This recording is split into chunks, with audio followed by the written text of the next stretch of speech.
किसी भी समाज की तरक्की के लिए अच्छी तालीम मतलब शिक्षा कितनी जरूरी है ये तो हम सब जानते हैं। हाँ बिल्कुल। लेकिन क्या हो अगर शिक्षा सिर्फ एक जरूरत न रहे बल्कि हर बच्चे का एक बुनियादी हक बन जाए। आज हम भारत के एक ऐसे ही बहुत अहम कानून पर बात कर रहे हैं, शिक्षा का अधिकार अधिनियम 2009। जी, जिसे आमतौर पर लोग आरटी एक्ट कहते हैं। हाँ, आरटी एक्ट। तो आज हमारी कोशिश रहेगी कि इस ऐतिहासिक कानून के पीछे की सोच क्या है, ये इतना जरूरी क्यों है और हमारी शिक्षा व्यवस्था पर इसका क्या असर पड़ा है, इसे ठीक से समझें। जी, चलिए शुरू करते हैं। तो ये कहानी, ये सफर आरटीए एक्ट से भी पहले शुरू होता है ना? हाँ बिल्कुल। जब संविधान बना 1950 में, तो उसमें नीति निर्देशक सिद्धांतों में एक अनुच्छेद था, आर्टिकल 45। अच्छा। उसका लक्ष्य था कि अगले 10 साल में, मतलब 1960 तक, सभी बच्चों के लिए मुफ्त और अनिवार्य शिक्षा का इंतजाम हो जाए। लेकिन वो हो नहीं पाया। नहीं, वो लक्ष्य कागजों पर ही रह गया। बल्कि 1964 में उस समय के शिक्षा मंत्री थे MC छागला।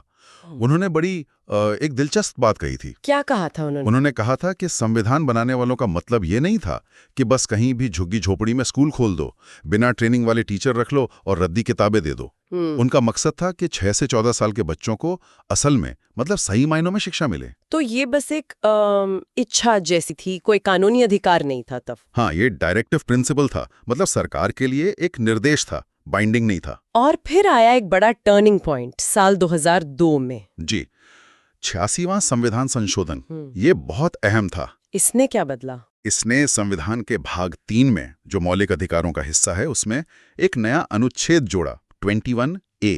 अच्छा। और इस अनुच्छेद 21A ने शिक्षा को एक मौलिक अधिकार, मतलब फंडामेंटल राइट बना दिया। और ये जानना भी दिलचस्प है कि ऐसा करने वाला भारत दुनिया का 135वां देश बना, मतलब हमसे पहले 134 देश ये कर चुके थे। बिल्कुल। और इस संशोधन ने यह भी साफ कर दिया कि इस अधिकार को जमीन पर उतारने के लिए, इसे लागू करने के लिए सरकार को एक कानून बनाना होगा। और उसी के नतीजे में 2009 में आरटीई एक्ट आया। जी हाँ, इसी संशोधन ने अनुच्छेद 45 को भी बदला, जिसमें अब 6 साल से कम उम्र के बच्चों की शुरुआती देखभाल और शिक्षा, जिसे ECC कहते हैं, उसकी कोशिश करने की बात कही गई। और एक और चीज हुई, माँ बाप या गार्डियन का भी ये मौलिक कर्तव्य, फंडामेंटल ड्यूटी बना दिया गया कि वो अपने 6 से 14 साल के बच्चों को शिक्षा के मौके दें। तो ये तो हुई इसकी संवैधानिक नींव। अब आते हैं सीधे कानून पर। आरटीई एक्ट 2009, ये कानून आखिर गारंटी क्या देता है, मतलब क्या वादा करता है बच्चों से? देखिए, ये कानून साफ तौर पर कहता है कि 6 से 14 साल के हर बच्चे को, मतलब मोटे तौर पर क्लास 8 तक, मुफ्त और अनिवार्य शिक्षा का अधिकार है। मुफ्त और अनिवार्य।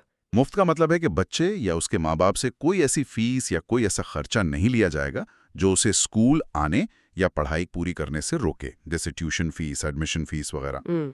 और अनिवार्य का मतलब है कि ये सरकार की और स्थानीय प्रशासन की जिम्मेदारी है कि हर बच्चे का स्कूल में दाखला पक्का हो, वो रोज स्कूल आए और अपनी प्राइमरी एजुकेशन पूरी करें। ये सरकार का दायित्व है। और अगर कोई बच्चा दिव्यांग है, मतलब किसी तरह की डिसेबिलिटी है, तो हाँ, उनके लिए ये अधिकार 18 साल की उम्र तक लागू होता है। ये RPWD एक्ट, यानी rights of persons with disabilities act के तहत आता है। अच्छा, तो ये कानून पास कैसे हुआ और लागू कब से हुआ? 2009 को राष्ट्रपति की मंजूरी के बाद 26 अगस्त 2009 को नोटिफाई हुआ और फिर 1 अप्रैल 2010 से ये पूरे देश में लागू हो गया। शुरुआत में शायद जम्मू कश्मीर में नहीं था। हाँ, शुरू में जम्मू कश्मीर को छोड़कर लागू हुआ था, लेकिन बाद में वहां भी लागू हो गया। इस कानून में एक पड़ोस के स्कूल या नेबरहुड स्कूल की बात भी कही गई है। हाँ, धारा 3। इसका सीधा मतलब है कि सरकार को ये पक्का करना होगा कि हर बच्चे के घर के आसपास स्कूल मौजूद हो। कितनी दूरी पर? देखिए, जो मॉडल नियम बने थे उनमें यह सुझाव था कि प्राइमरी स्कूल यानी क्लास 1 से 5 तक के लिए स्कूल घर से 1 किलोमीटर के दायरे में हो और अपर प्राइमरी यानी क्लास 6 से 8 के लिए 3 किलोमीटर के दायरे में। लेकिन ये हमेशा मुमकिन होता है क्या, खासकर पहाड़ी इलाकों में या दूर दराज के गाँव में? नहीं, इसीलिए कहा गया है कि ये कोई पत्थर की लकीर नहीं है। अगर इलाका मुश्किल है या कोई और सामाजिक वजह है तो इसमें ढील दी जा सकती है, मतलब फ्लेक्सिबिलिटी है। असल मकसद ये है कि स्कूल इतनी दूर ना हो कि बच्चा जा ही ना पाए, दूरी एक बाधा ना बने। क्या ये कुछ वैसा है जैसा कोठारी कमीशन ने कहा था, एक कॉमन स्कूल सिस्टम की बात, कि आस पड़ोस के सब बच्चे एक ही स्कूल में पढ़ें? हाँ, सोच कुछ वैसी ही है। इसके पीछे एक बड़ा सामाजिक उद्देश्य भी है। कोठारी आयोग चाहता था कि स्कूल एक ऐसी जगह बने जहां समाज के हर तबके के बच्चे, चाहे वो किसी भी जाति, धर्म या आर्थिक स्थिति के हों, बिना किसी भेदभाव के एक साथ बैठकर पढ़ सकें। ताकि सामाजिक बराबरी बढ़े। बिल्कुल, स्कूल सिर्फ किताबी ज्ञान की जगह ना हो, बल्कि सामाजिक मेलजोल और बराबरी लाने का भी एक जरिया बने। हालांकि ये ध्यान रखना जरूरी है कि कानून ये नहीं कहता कि बच्चा सिर्फ पड़ोस के स्कूल में ही पढ़ेगा, वो कहीं और भी पढ़ सकता है। लेकिन सरकार की जिम्मेदारी है कि वो पड़ोस में एक अच्छा स्कूल मुहैया कराए। अच्छा, ये तो हुई उन बच्चों की बात जो स्कूल जा रहे हैं। लेकिन उन बच्चों का क्या जो कभी स्कूल गए ही नहीं या जिन्होंने बीच में ही पढ़ाई छोड़ दी? बहुत सारे बच्चे होते हैं ऐसे। हाँ, उनके लिए भी कानून में सोचा गया है। धारा 4 इसी बारे में है। क्या कहता है वो? वो कहता है कि ऐसे बच्चे जो या तो कभी स्कूल गए ही नहीं या बीच में छोड़ दिया, उनको उनकी उम्र के हिसाब से सही क्लास में दाखिला दिया जाए। एज अप्रोप्रिएट क्लास, उदाहरण देकर समझाएंगे? हाँ, मान लीजिए कोई बच्चा 10 साल का है और कभी स्कूल नहीं गया, तो उसे सीधे पहली क्लास में नहीं बिठाया जाएगा। हाँ, लेकिन सोचिए, अगर 10 साल का बच्चा 6 साल के बच्चों के साथ पहली क्लास में बैठेगा तो उसे कैसा लगेगा? उसे शर्म आएगी, बच्चों से चिढ़ा सकते हैं, हो सकता है वो इसी वजह से फिर से स्कूल छोड़ दे। हाँ, ये बात तो है। तो कानून कहता है कि उसे उसकी उम्र के हिसाब से, जैसे शायद 4th या 5वीं क्लास में दाखिला दिया जाए। लेकिन फिर वो पढ़ेगा कैसे? वो तो पीछे होगा बाकियों से। बिल्कुल, इसीलिए कानून में स्पेशल ट्रेनिंग का भी इंतजाम है। मतलब ऐसे बच्चों को खास मदद दी जाएगी ताकि वो जल्दी से बाकी बच्चों के लेवल पर आ सकें। इसके लिए सर्व शिक्षा अभियान SSA से मदद भी मिलती है। और ये स्पेशल ट्रेनिंग देने की जिम्मेदारी किसकी है? ये जिम्मेदारी सरकारी और सरकारी मदद पाने वाले स्कूलों, एडेड स्कूलों की है, प्राइवेट स्कूलों की नहीं। अच्छा, अब आते हैं एडमिशन के मुद्दे पर। स्कूलों में एडमिशन लेना, खासकर अच्छे माने जाने वाले स्कूलों में, हमेशा से एक बड़ा सिरदर्द रहा है माँ बाप के लिए। ये डोनेशन, कैपिटेशन फीस, बच्चों के इंटरव्यू, इस सब पर RTE एक्ट ने क्या किया? इस पर कानून ने पूरी तरह से रोक लगा दी है।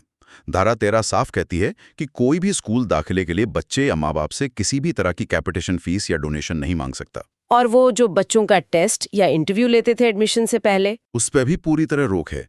न बच्चों का न माँ बाप का कोई स्क्रीनिंग टेस्ट या इंटरव्यू लिया जा सकता है। इसके पीछे क्या सोच है? स्कूल तो जानना चाहेंगे ना कि बच्चा कैसा है पढ़ने में। सोच ये है कि हर बच्चे में सीखने की पैदाइशी काबिलियत होती है। अगर छोटे बच्चों का टेस्ट लिया जाता है तो वो असल में उनकी काबिलियत नहीं मापता, बल्कि ये दिखाता है कि उन्हें घर पर कैसा माहौल मिला है, माँ बाप कितने पढ़े लिखे हैं, उन्हें कितने मौके मिले हैं। ये एक तरह से भेदभाव को बढ़ावा देता है। इसलिए एडमिशन प्रोसेस भेदभाव रहित, तर्कसंगत और पारदर्शी होना चाहिए। तो फिर एडमिशन होगा कैसे, खासकर उन प्राइवेट स्कूलों में जहां सीटें कम होती हैं और अर्जियां ज्यादा? देखिए, जो 25% सीटें गरीब और वंचित तबके के बच्चों के लिए आरक्षित हैं, उन पर तो दाखिला लॉटरी मतलब रैंडम तरीके से होगा, ताकि कोई पक्षपात ना हो। और बाकी 75% सीटों पर? बाकी 75% सीटों के लिए स्कूलों को अपनी एक पॉलिसी बनाने की आज़ादी है, लेकिन वो पॉलिसी तर्कसंगत होनी चाहिए, पारदर्शी होनी चाहिए और उसमें किसी तरह का भेदभाव नहीं होना चाहिए। जैसे वो ये नहीं कह सकते कि हम उन्हीं बच्चों को लेंगे जिनके माँ बाप ग्रेजुएट हैं। ऐसी प्रोफाइलिंग मना है। और अगर कोई स्कूल ये नियम तोड़ता है, कैपिटेशन फीस लेता है या स्क्रीनिंग करता है, तो फिर उस पर जुर्माने का प्रावधान है। पहली बार नियम तोड़ने पर कैपिटेशन फीस का 10 गुना या 25,000 रुपए तक जुर्माना लग सकता है। और अगर बार बार नियम तोड़ते हैं तो जुर्माना 50,000 रुपए तक भी हो सकता है। कुछ व्याख्याओं में इसे और ज्यादा 1 लाख रुपए तक भी बताया गया है। मतलब एडमिशन मिलना आसान हुआ है। कई बार माँ बाप के पास बच्चे का बर्थ सर्टिफिकेट नहीं होता, खासकर गरीब परिवारों में, तो क्या एडमिशन रुक जाएगा? नहीं, बिल्कुल नहीं। धारा 14 कहती है कि उम्र के सबूत के बिना भी किसी बच्चे को दाखिले से मना नहीं किया जा सकता। तो फिर उम्र कैसे पता चलेगी? अगर बर्थ सर्टिफिकेट है जो कि नगर निगम या पंचायत जारी करता है तो ठीक है। अगर वो नहीं है तो अस्पताल का कोई रिकॉर्ड या आंगनवाड़ी का रिकॉर्ड या फिर माँ बाप का खुद का लिखा हुआ एक घोषणा पत्र, सेल्फ डिक्लेरेशन, भी उम्र के सबूत के तौर पर माना जाएगा। अच्छा, मकसद ये है कि किसी दस्तावेज की कमी की वजह से कोई बच्चा शिक्षा के अधिकार से वंचित ना रह जाए। और एक और बात, स्कूल साल के बीच में भी, मतलब सेशन शुरू होने के बाद भी, किसी बच्चे को एडमिशन देने से मना नहीं कर सकता। एडमिशन पूरे साल खुले रहेंगे। ठीक है। अब आते हैं उस प्रावधान पर जिस पर शायद सबसे ज्यादा बहस और विवाद हुआ है। वो है धारा 16, जो कहती थी कि किसी बच्चे को 8वीं क्लास तक फेल नहीं किया जाएगा और न ही स्कूल से निकाला जाएगा। नो डिटेंशन और नो एक्सपल्शन पॉलिसी। इसके पीछे क्या तर्क था? देखिए, इसके पीछे तर्क ये था कि बच्चे को फेल करना या उसी क्लास में रोक लेना बच्चे को हतोत्साहित करता है। उसे लगता है कि वो पढ़ने में कमज़ोर है, नाकाबिल है। और कई बार ये बच्चे की गलती नहीं होती, बल्कि स्कूल के पढ़ाने के तरीके या टीचर की कमी होती है। बच्चे को उसी क्लास में दोबारा बिठाने से कोई खास फायदा होता नहीं है, उल्टे बच्चा शायद स्कूल ही छोड़ दे। इसलिए जोर इस बात पर था कि बच्चों का लगातार मूल्यांकन हो, जिसे CCE यानी कंटिन्यूअस एंड कॉम्प्रिहेंसिव इवैल्यूएशन कहा गया। मतलब टीचर लगातार देखे कि बच्चा कहाँ कमजोर है और उसे वही मदद करे, बजाय साल के आखिर में फेल करने के। और स्कूल से निकालना? स्कूल से निकालना तो अधिकार की पूरी सोच के खिलाफ है। अगर शिक्षा बच्चे का अधिकार है तो आप उसे स्कूल से निकाल कैसे सकते हैं? लेकिन इस नो डिटेंशन पॉलिसी की तो बहुत आलोचना हुई थी। कहा गया कि इससे पढ़ाई का स्तर गिर गया है, बच्चे पढ़ना छोड़ दिए हैं, टीचर भी लापरवाह हो गए हैं क्योंकि सबको पता है कि पास तो हो ही जाना है। हाँ बिल्कुल, ये आलोचना काफी जोरदार तरीके से उठी थी। कई राज्यों ने भी इस पे चिंता जताई थी। इसी के चलते 2019 में संसद ने इस कानून में एक संशोधन किया। क्या बदलाव हुआ? बदलाव ये हुआ कि अब राज्यों को ये इजाजत दे दी गई, अगर बच्चा उस परीक्षा में फेल हो जाता है तो उसे पहले अतिरिक्त मदद दी जाएगी और फिर 2 महीने के अंदर दोबारा परीक्षा देने का एक और मौका मिलेगा। अच्छा, मतलब एक सेकंड चांस। हाँ, अगर वो उस दूसरी परीक्षा में भी फेल हो जाता है तब राज्य सरकार उसे उसी क्लास में रोक सकती है, डिटेन कर सकती है। तो अब ये पूरी तरह से नो डिटेंशन नहीं रहा। ये एक तरह से बीच का रास्ता निकालने की कोशिश है, ताकि बच्चों पर फेल होने का डर ना हो, लेकिन पढ़ाई की गंभीरता भी बनी रहे। ठीक है।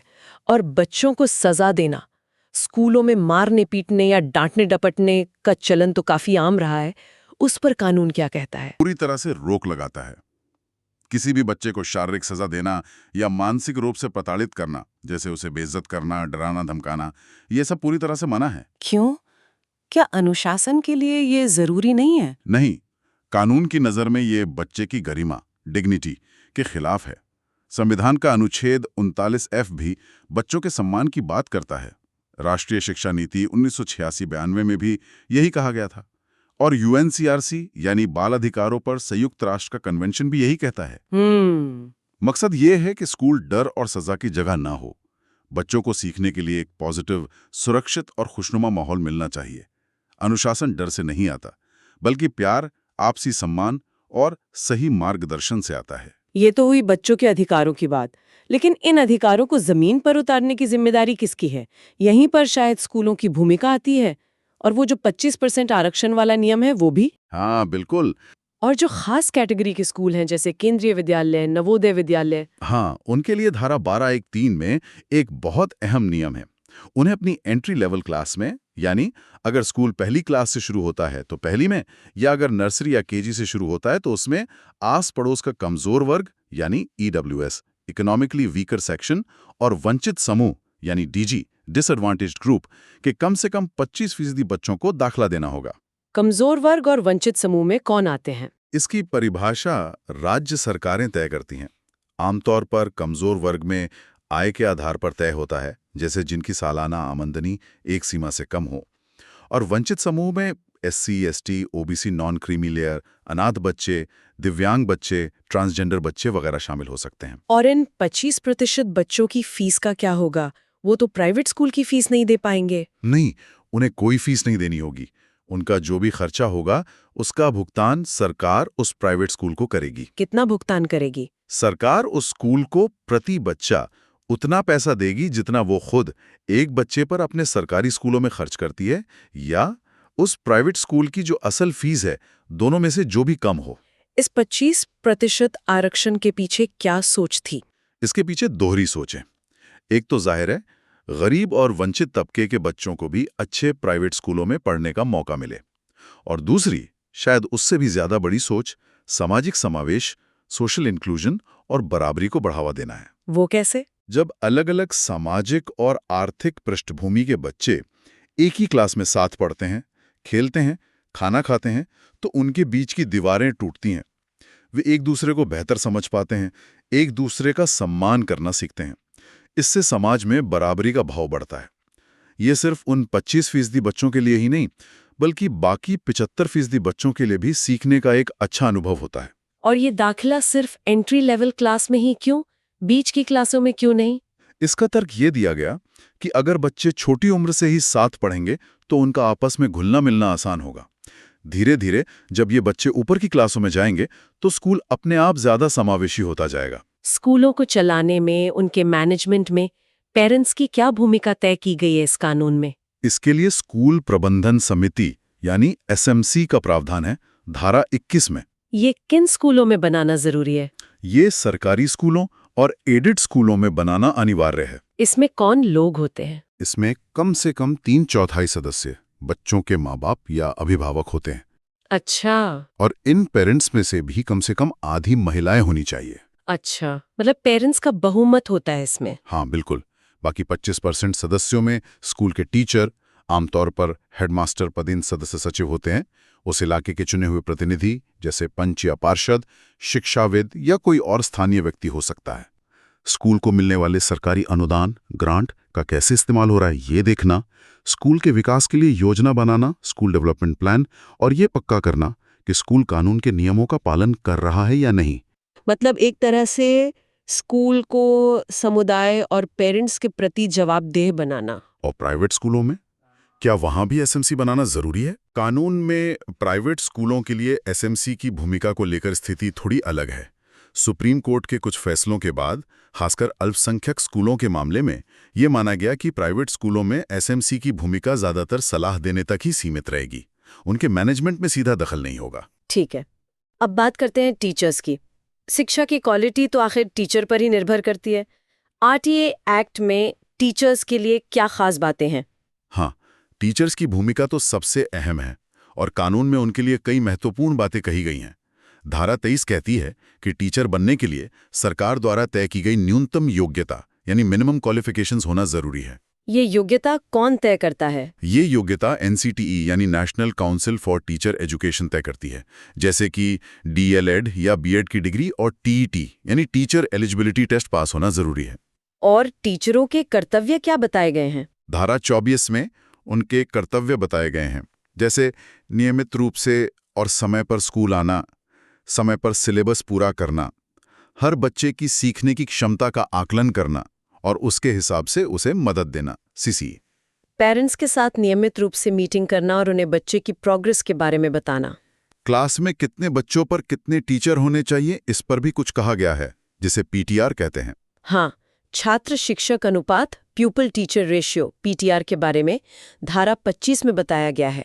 और कानून कहता है कि ये अनुपात हर स्कूल में बनाए रखना जरूरी है, न कि पूरे जिले या राज्य का औसत निकालकर। कितना होना चाहिए ये अनुपात?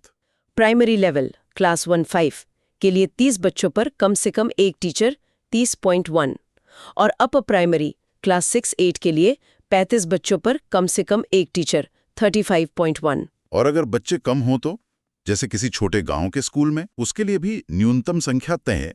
जैसे अगर 60 बच्चे तक हैं प्राइमरी में तो कम से कम 2 टीचर होने चाहिए, 61 से 90 बच्चों पर 3 टीचर वगैरह। मतलब ऐसा नहीं कि बच्चे कम हैं तो एक ही टीचर सब क्लास को पढ़ाएगा। टीचरों की कमी तो एक बड़ी समस्या रही है हमारे देश में। हाँ, इसीलिए धारा 26 में यह भी कहा गया है कि किसी भी स्कूल में मंजूर की गई टीचरों की पोस्ट में से 10% से ज्यादा पोस्ट खाली नहीं रहनी चाहिए। सरकार को यह सुनिश्चित करना होगा कि भर्तियां समय पर हों।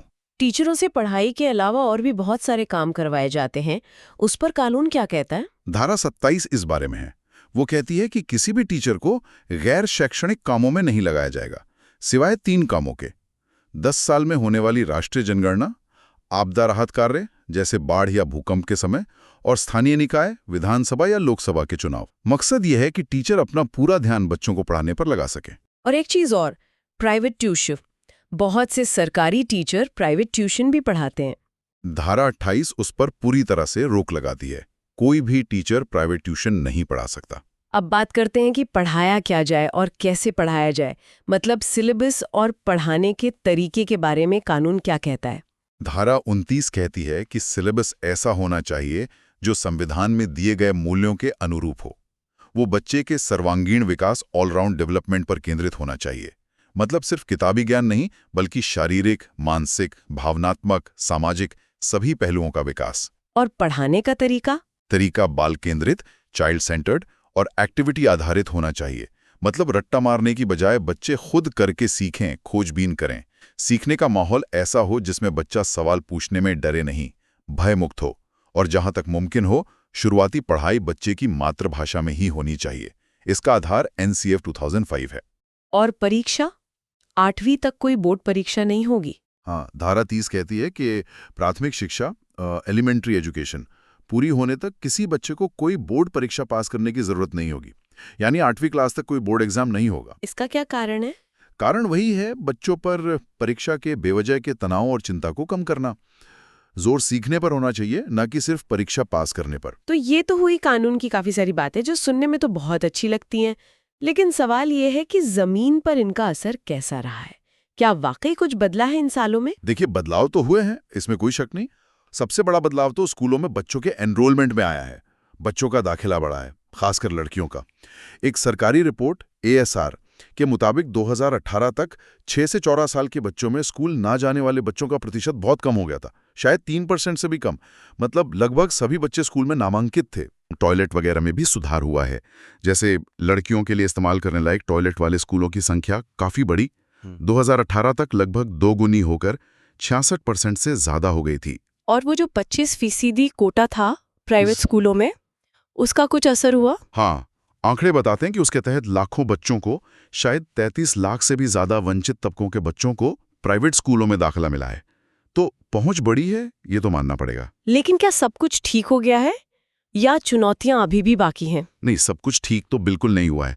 चुनौतियां भी कम नहीं है, बल्कि काफी बड़ी हैं। जैसे कि? सबसे पहली बात तो ये कि कानून में स्कूलों के लिए जो न्यूनतम मानक तय किए गए हैं, जैसे हर मौसम के लायक बिल्डिंग, हर टीचर के लिए क्लासरूम, लड़के लड़कियों के लिए अलग टॉयलेट, पीने का पानी, लाइब्रेरी, खेल का मैदान, रैंप वगैरह, उनका पालन अभी भी बहुत सारे स्कूल नहीं कर रहे हैं। कोई आंकड़ा है इस पर? 2019-20 का एक सरकारी आंकड़ा UDIC बताता था कि देश के सिर्फ 25.5% स्कूल ही RTE के सभी मानकों को पूरी तरह से पूरा करते थे।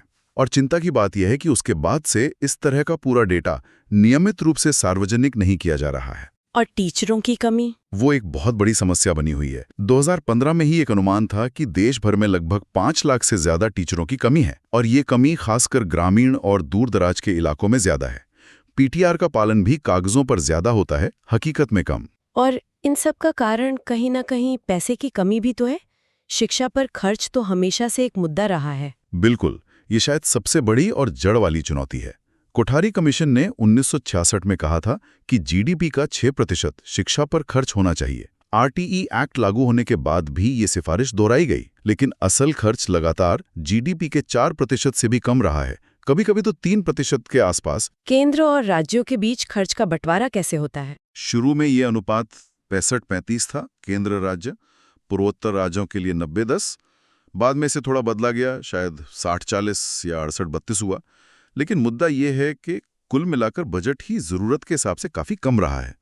जब पैसा ही कम होगा तो न स्कूल सुधरेंगे, न टीचर पूरे होंगे, न क्वालिटी आएगी। इस एक्ट की आलोचना भी तो हुई है कुछ आधारों पर। हाँ, कई तरह की आलोचनाएं हैं। कुछ शिक्षाविद जैसे प्रोफेसर अनिल सदगोपाल, उनका मानना है कि ये कानून असल में शिक्षा में जो गैर बराबरी पहले से मौजूद है उसे खत्म करने की बजाय और पक्का करता है। वो कैसे? उनका तर्क है कि ये कानून अलग अलग तरह के स्कूलों, जैसे बहुत अच्छे प्राइवेट स्कूल, ठीक-ठाक सरकारी स्कूल और बहुत खराब सरकारी या प्राइवेट स्कूल की व्यवस्था को बने रहने देता है। ये एक कॉमन स्कूल सिस्टम की तरफ नहीं ले जाता, जहां सभी बच्चे एक जैसी अच्छी शिक्षा पा सकें। तो ये एक तरह से मौजूदा मल्टी टियर सिस्टम को ही वैधता देता है। और कोई आलोचना? कुछ लोगों ने, जैसे गुरचरण दास ने, सरकारी स्कूलों में टीचरों की जवाबदेही की कमी, उनकी हाजिरी की समस्या, इन मुद्दों को उठाया है। उनका कहना है कि सिर्फ अधिकार देने से क्या होगा अगर पढ़ाई ही ठीक से ना हो। प्राइवेट स्कूलों ने भी तो 25% कोटे का विरोध किया था। हाँ, उन्होंने जोरदार विरोध किया था। उनका कहना था कि ये उनके स्कूल चलाने के संवैधानिक अधिकार, अनुच्छेद 19(1)(g) और 30(1) अल्पसंख्यक संस्थानों के लिए में दखलंदाजी है। मामला सुप्रीम कोर्ट तक गया। कोर्ट ने क्या कहा? सुप्रीम कोर्ट ने 2012 में society for unaided private schools of Rajasthan बनाम यूनियन ऑफ इंडिया केस में इस 25% आरक्षण को गैर अल्पसंख्यक प्राइवेट स्कूलों के लिए संवैधानिक माना। कोर्ट ने कहा कि शिक्षा का अधिकार बच्चे का मौलिक अधिकार है और ये सामाजिक जिम्मेदारी निभाने में स्कूलों की भूमिका है।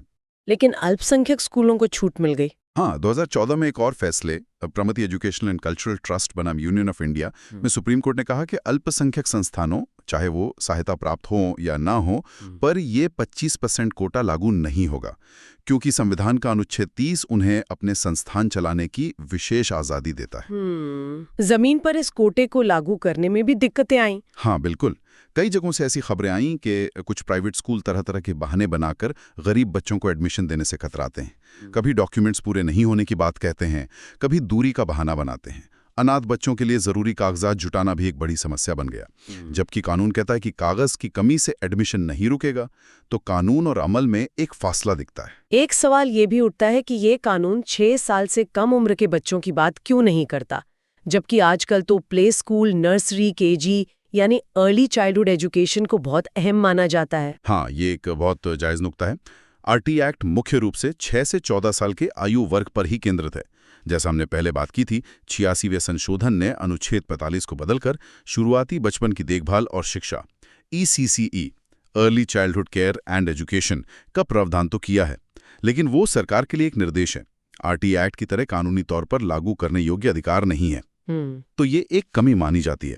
हालांकि बाद में प्री स्कूल को भी आरटीई के दायरे में लाने और इसे 18 साल तक बढ़ाने पर विचार हुआ। नई शिक्षा नीति NEP 2020 में 3 से 18 साल तक शिक्षा के अधिकार की बात कही भी गई है, लेकिन वो अभी कानून नहीं बनाए। तो कुल मिलाकर अगर हम देखें तो आरटी एक्ट शिक्षा को हर बच्चे का एक कानूनी हक बनाने की एक बहुत बड़ी और ऐतिहासिक कोशिश है। बिल्कुल, ऐतिहासिक तो है ही। दोस्त की स्कूल की अवधारणा, बच्चों को सजा देने और शुरुआत में फेल करने पर रोक, 25% आरक्षण के जरिए समाज के सभी वर्गों को साथ लाने की कोशिश, टीचरों और स्कूलों के लिए न्यूनतम मानक तय करना, ये सब इसकी बहुत खास बातें हैं। इसमें कोई दो राय नहीं कि इस कानून से स्कूलों तक बच्चों की पहुंच बढ़ी है, एनरोलमेंट बढ़ा है, खासकर उन तबकों के बच्चों का जो शायद पहले स्कूल का दरवाजा भी नहीं देख पाते थे। इंफ्रास्ट्रक्चर में भी कुछ सुधार हुआ है। लेकिन सभी बच्चों तक अच्छी और बराबर की शिक्षा पहुंचाना, ये लक्ष्य अभी भी दूर है। कानून को सही मायने में लागू करना, खासकर जब बात क्वालिटी, टीचरों की उपलब्धता और सबसे बढ़कर पैसे की कमी की आती है, ये चुनौतियां अभी भी हमारे सामने पहाड़ बनकर खड़ी हैं। यहीं पर हम आज की इस चर्चा को एक सवाल के साथ छोड़ना चाहेंगे। कानून तो बन गया, अधिकार भी मिल गया, लेकिन जब हम देखते हैं कि अच्छी पढ़ाई की हकीकत अब भी बहुत सारे बच्चों की पहुंच से बहुत दूर है, तो इस कानूनी हक और ज़मीनी असलियत के बीच की जो खाई है, उसे पाटने के लिए हम और आप, मतलब समाज के तौर पर या एक व्यक्ति के तौर पर, ऐसा क्या कर सकते हैं जो वाकई मददगार साबित हो? ये सोचने वाली बात है। इस पर सोचिएगा जरूर।